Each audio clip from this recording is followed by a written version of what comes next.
Today on Rappler.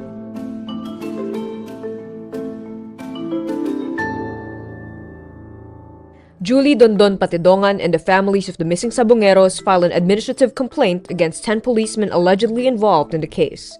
Defense Secretary Chidoro confirms he once held a Maltese passport. The murder of campus journalist Sophia Marikolia sparks public outrage. An Israel-based Filipina caregiver dies a month after sustaining injuries from an Iran missile attack. And a Los Angeles medical examiner confirms Rustan's executive Paolo Tantoco died from cocaine use. Julie alias Dondon Patidongan named over 10 police officials and personnel he alleges to be involved in the abductions of the missing sabungeros or cockfight enthusiasts. Patidongan and the families of the missing sabungeros filed an administrative complaint with the National Police Commission on Monday, July 14, against the following policemen. Patidongan claims the police were paid to kill the sabungeros and bring their remains to Taal Lake in Batangas. The complaint is administrative in nature, which means the penalty could either be suspension or removal from police service, depending on the NAPOCOM's ruling. Patidongan is accused of kidnapping and serious illegal detention of 6 sabungeros from Rizal in 2022. He earlier tagged his former boss, Atong Ang, as the alleged mastermind in the case. In response, Ang filed multiple criminal complaints, including slander against Patidongan. Defense Secretary Chidoro confirms he once held Maltese citizenship and a Maltese passport, but says it was renounced before he filed for Senate candidacy in 2021. Defense Assistant Secretary Arsenio Andolong says on Monday, July 14, that Chidoro disclosed the information to the Bureau of Immigration and the Committee on Appointments prior to the 2022 elections and his appointment as defense chief. The Manila Times first reported that Chidoro had a valid Maltese passport from 2016 to 2026, but did not state whether his citizenship had already been renounced. Legal experts whom Rappler spoke with said if Chidoro had in fact renounced the Maltese citizenship, then the issue would be moot. Chidoro was appointed defense chief in July 2023, just as the appointment ban for losing 2022 candidates lapsed. As defense chief, Chidoro has executive supervision over several agencies, including the Armed Forces of the Philippines.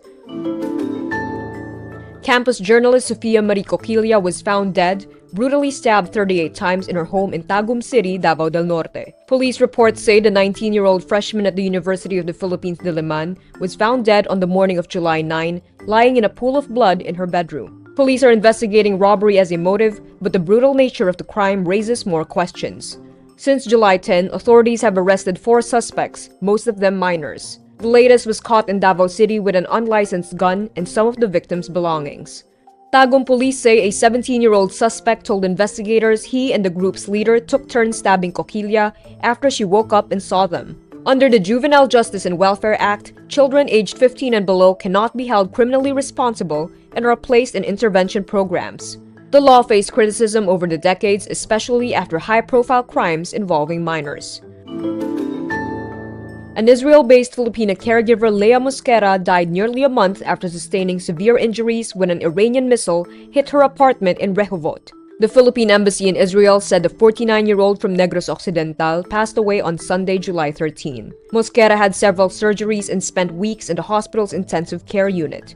The embassy says, quote, "As we mourn her passing and remember her life, the embassy also renews its call for the protection of civilians, including foreign workers, during times of conflict." The Department of Foreign Affairs has raised the alert level to 3 in both Israel and Iran, allowing the voluntary repatriation of Filipinos based in the 2 warring countries. Meantime, at least 8 Palestinians, mostly children, were killed, and over a dozen were hurt in central Gaza on Sunday, July 13, while trying to get water, in an Israeli strike which the military said missed its target. The Israeli military said the missile was meant to hit an Islamic Jihad militant in the area, but a malfunction caused it to land dozens of meters from the target.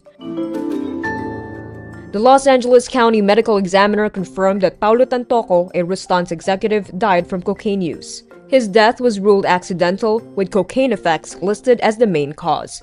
The examiner also noted that before his death, Tantoco was suffering from probable atherosclerotic cardiovascular disease or plaque buildup in the arteries. Hollywood LA News says Tantoco was in the U.S. as part of First Lady Liza Araneta Marcos's group for the Manila International Film Festival, held from March 4 to 7.